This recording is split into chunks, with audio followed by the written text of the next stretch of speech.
Bloco 26. Agricultura e Agropecuária Imerol. Aula 1. Sistemas agrícolas e tipos de agricultura. Hoje a nossa aula é sobre sistemas agrícolas e tipos de agricultura. Esse é um tema super importante para entendermos como o campo funciona e como a produção de alimentos chega até nós. Vamos começar pelos sistemas agrícolas. Eles mostram o modo de produção, ou seja, como a terra é usada e quais técnicas são aplicadas. Por exemplo, temos a agricultura de subsistência. Nesse sistema, a produção é pequena, geralmente feita com técnicas tradicionais, e o objetivo principal é alimentar a própria família do agricultor. Agora, quando pensamos na agricultura comercial, o foco muda. Aqui, a produção é em larga escala, com mecanização, uso de insumos modernos. E tudo voltado para o mercado, muitas vezes até para exportação. Outro ponto importante é a diferença entre a agricultura intensiva e a extensiva. Na intensiva, o uso de tecnologia é muito alto. Adubos, irrigação, máquinas, em áreas menores, mas com grande produtividade. Já a extensiva utiliza grandes áreas de terra, mas com pouca tecnologia. A produtividade é mais baixa e depende bastante da natureza. E ainda temos a agricultura itinerante. Ela acontece principalmente em regiões tropicais, onde se desmata ou queima uma área, planta durante alguns anos e, quando o solo perde a fertilidade, a área é abandonada. Até aqui falamos dos sistemas. Mas agora, vamos falar dos tipos de agricultura, que estão mais ligados a quem produz e para qual finalidade.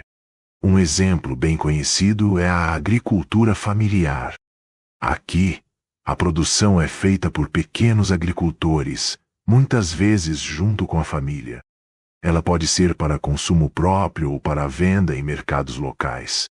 Por outro lado, existe a agricultura patronal ou empresarial, que é feita em grandes propriedades, com alta tecnologia e quase sempre voltada para abastecer grandes mercados e exportação. Nos últimos anos, cresceu bastante o interesse pela agricultura orgânica. Esse tipo evita o uso de agrotóxicos e fertilizantes químicos, buscando um alimento mais saudável e com menos impacto ambiental. Relacionado a isso, temos também a agricultura agroecológica, que mistura conhecimentos tradicionais com ciência moderna, respeitando os ciclos naturais e sempre buscando sustentabilidade. E, para finalizar, não podemos esquecer do modelo histórico conhecido como plantation. Esse sistema surgiu em áreas tropicais, como no Brasil colonial, baseado em grandes propriedades, monocultura, ou seja, um único produto, e voltado principalmente para exportação, como foi o caso do açúcar e do café. Então, recapitulando, os sistemas agrícolas mostram como se produz. Já os tipos de agricultura mostram quem produz e com qual objetivo. E é justamente dessa diversidade que surge a forma como a agricultura se organiza no mundo. Aula 2. As multinacionais e a mundialização da produção. Vínculo com agronegócio. Hoje vamos conversar sobre um tema muito importante: as multinacionais e a mundialização da produção. Primeiro, vamos entender o que são as empresas multinacionais. Basicamente, são empresas que têm sua sede em um país, mas que possuem filiais em vários outros lugares do mundo. O objetivo delas? Expandir o mercado, reduzir custos e, claro, aumentar os lucros. E sabe como elas escolhem onde se instalar? Geralmente procuram lugares com mão de obra mais barata, matérias-primas abundantes e até incentivos fiscais oferecidos pelos governos do país. Alguns exemplos que vocês conhecem são a Nike, a Apple e a Coca-Cola. Agora, vamos falar sobre a mundialização da produção. Isso significa que a produção de um mesmo produto pode ser dividida em várias partes do mundo. Por exemplo, uma peça pode ser fabricada em um país, montada em outro e vendida em vários lugares. E isso é possível graças aos avanços em transporte, comunicação e tecnologia. Ou seja, o mundo fica conectado economicamente e as empresas multinacionais estão no centro desse processo. E quais são os impactos no espaço geográfico? Primeiro, há uma reestruturação do território. Quando uma empresa se instala em um local, ela pode mudar a infraestrutura, gerar empregos, atrair pessoas e até influenciar a urbanização. Além disso, temos a chamada divisão internacional do trabalho. Os países desenvolvidos geralmente ficam com atividades de pesquisa e desenvolvimento, enquanto os países em desenvolvimento recebem a produção e a montagem. E não podemos esquecer da homogeneização cultural. Com tantas marcas globais, estilos de vida e hábitos de consumo começam a se parecer em diferentes lugares do mundo. Aula 3: Atividades primárias. A agropecuária. Hoje a gente vai falar sobre agropecuária, que é uma das atividades mais importantes do setor primário da economia. Isso mesmo, tudo que envolve produzir alimentos e matérias-primas que usamos no dia a dia. Primeiro, vamos entender o que é agropecuária. Basicamente, ela combina a agricultura, o cultivo de plantas, e pecuária, que é a criação de animais. Então, quando falamos de agropecuária, estamos falando de quem planta e quem cria animais, seja para consumo próprio ou para venda.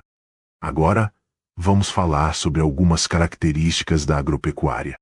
Ela é, como eu disse, do setor primário da economia, porque lida com recursos naturais. Acontece principalmente em áreas rurais e pode ter objetivos diferentes: alimentar famílias ou produzir em grande escala para o mercado. E olha que legal! Ela pode ser intensiva ou extensiva. A intensiva usa muita tecnologia, produz bastante em pouco espaço. Já a extensiva ocupa grandes áreas, com menos tecnologia e produtividade menor. Beleza, agora vamos dividir em tipos. Na agricultura a gente tem subsistência. A produção é para consumir em casa mesmo. Comercial. A produção é para vender no Brasil ou lá fora. Na pecuária, também existem variações. De corte, que é para carne. Leiteira, para a produção de leite. De trabalho, para animais que ajudam no transporte ou no campo. E aí entra um ponto importante: a Revolução Verde. Ela trouxe tecnologias novas, como sementes melhoradas, fertilizantes, agrotóxicos e máquinas. Isso aumentou muito a produtividade, mas também trouxe alguns problemas ambientais e sociais. Então é importante entender os dois lados da história. Falando do nosso país, o Brasil tem um papel gigante na agropecuária mundial. Somos um dos maiores produtores e exportadores de soja, milho, carne bovina, suína e de frango. Mas, claro, isso também gera desafios, como desmatamento e impactos ambientais, principalmente na Amazônia. Hoje, a tendência é modernizar a agropecuária, usando mais tecnologia e buscando práticas sustentáveis para conciliar produção e meio ambiente. Aula 4: Revolução Verde. Na nossa aula de hoje vamos falar sobre um tema muito importante para entender a agricultura moderna: a Revolução Verde. Mas afinal, o que foi isso? A Revolução Verde foi um conjunto de mudanças tecnológicas que começou a partir da década de 1940. mas ganhou força mesmo entre os anos 1960 e 1970. E o objetivo principal era simples: aumentar a produção de alimentos no mundo. E como isso aconteceu? Bem, foram introduzidas sementes selecionadas, capazes de produzir muito mais. Além disso, houve um uso intenso de fertilizantes químicos, de agrotóxicos e também o crescimento da irrigação. Outro ponto marcante foi a mecanização do campo, com a chegada de tratores e colheitadeiras modernas. Ou seja, a agricultura passou a ser feita em larga escala, muito mais produtiva e moderna. Mas vamos pensar agora nos resultados. Do lado positivo, a Revolução Verde foi responsável por ampliar bastante a produção de alimentos, ajudando a reduzir a fome em várias regiões, principalmente na Ásia e na América Latina. Foi também um passo decisivo para a modernização do campo. Por outro lado, também trouxe problemas. Ela aumentou a dependência dos agricultores em relação às grandes indústrias de sementes, máquinas e insumos. E causou impactos sérios no meio ambiente, contaminação de solos e águas, perda de biodiversidade e uso excessivo de agrotóxicos. Sem falar que os maiores beneficiados foram os grandes proprietários de terra, enquanto muitos pequenos agricultores acabaram ficando de fora desse processo.